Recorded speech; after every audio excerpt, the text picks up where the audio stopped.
আসসালামু আলাইকুম, কেমন আছেন সবাই? বাচ্চাদের জন্য সকালের নাস্তা তৈরি করব। আমি বাচ্চাদের বেশিরভাগ সময়ই ওটস দিয়ে থাকি, কারণ ওটস একটি ফাইবার জাতীয় খাবার। এতে অনেক ভিটামিন ও মিনারেলস থাকে এবং বাচ্চাদের ওজন বৃদ্ধিতে সাহায্য করে।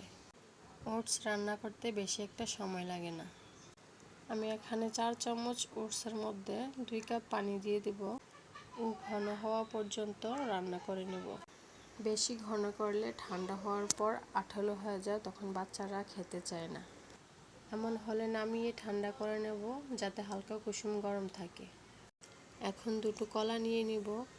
আমি প্রতিদিনই বাচ্চাদের কলা দিয়ে থাকি। কলায় সবচেয়ে বেশি পটাশিয়াম থাকে। এছাড়া আয়রন, ক্যালসিয়াম, বিভিন্ন ভিটামিন ও মিনারেলসও থাকে, যা বাচ্চাদের বাড়ন্ত বয়সের জন্য খুবই উপকারী। কলা বাচ্চাদের কোষ্ঠকাঠিন্য দূর করতেও সাহায্য করে।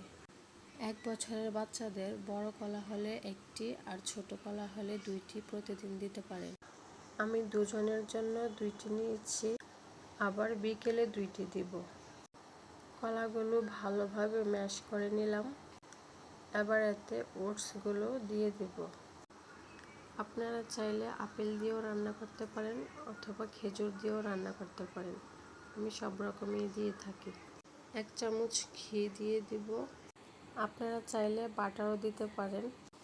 ঘি বা বাটার হচ্ছে গুড ফ্যাট, যা বাচ্চাদের ব্রেন ডেভেলপমেন্টের জন্য খুব উপকারী। ঘি বাচ্চাদের রোগ প্রতিরোধ ক্ষমতা বাড়ায় ও ত্বক ভালো রাখতে সাহায্য করে। সবগুলো ভালোভাবে একসাথে মিক্স করে নিব। তৈরি হয়ে গেল বাচ্চাদের সকালের পুষ্টিকর নাস্তা। আপনারা চাইলে বিকেলের নাস্তা হিসেবেও বাচ্চাদের দিতে পারেন।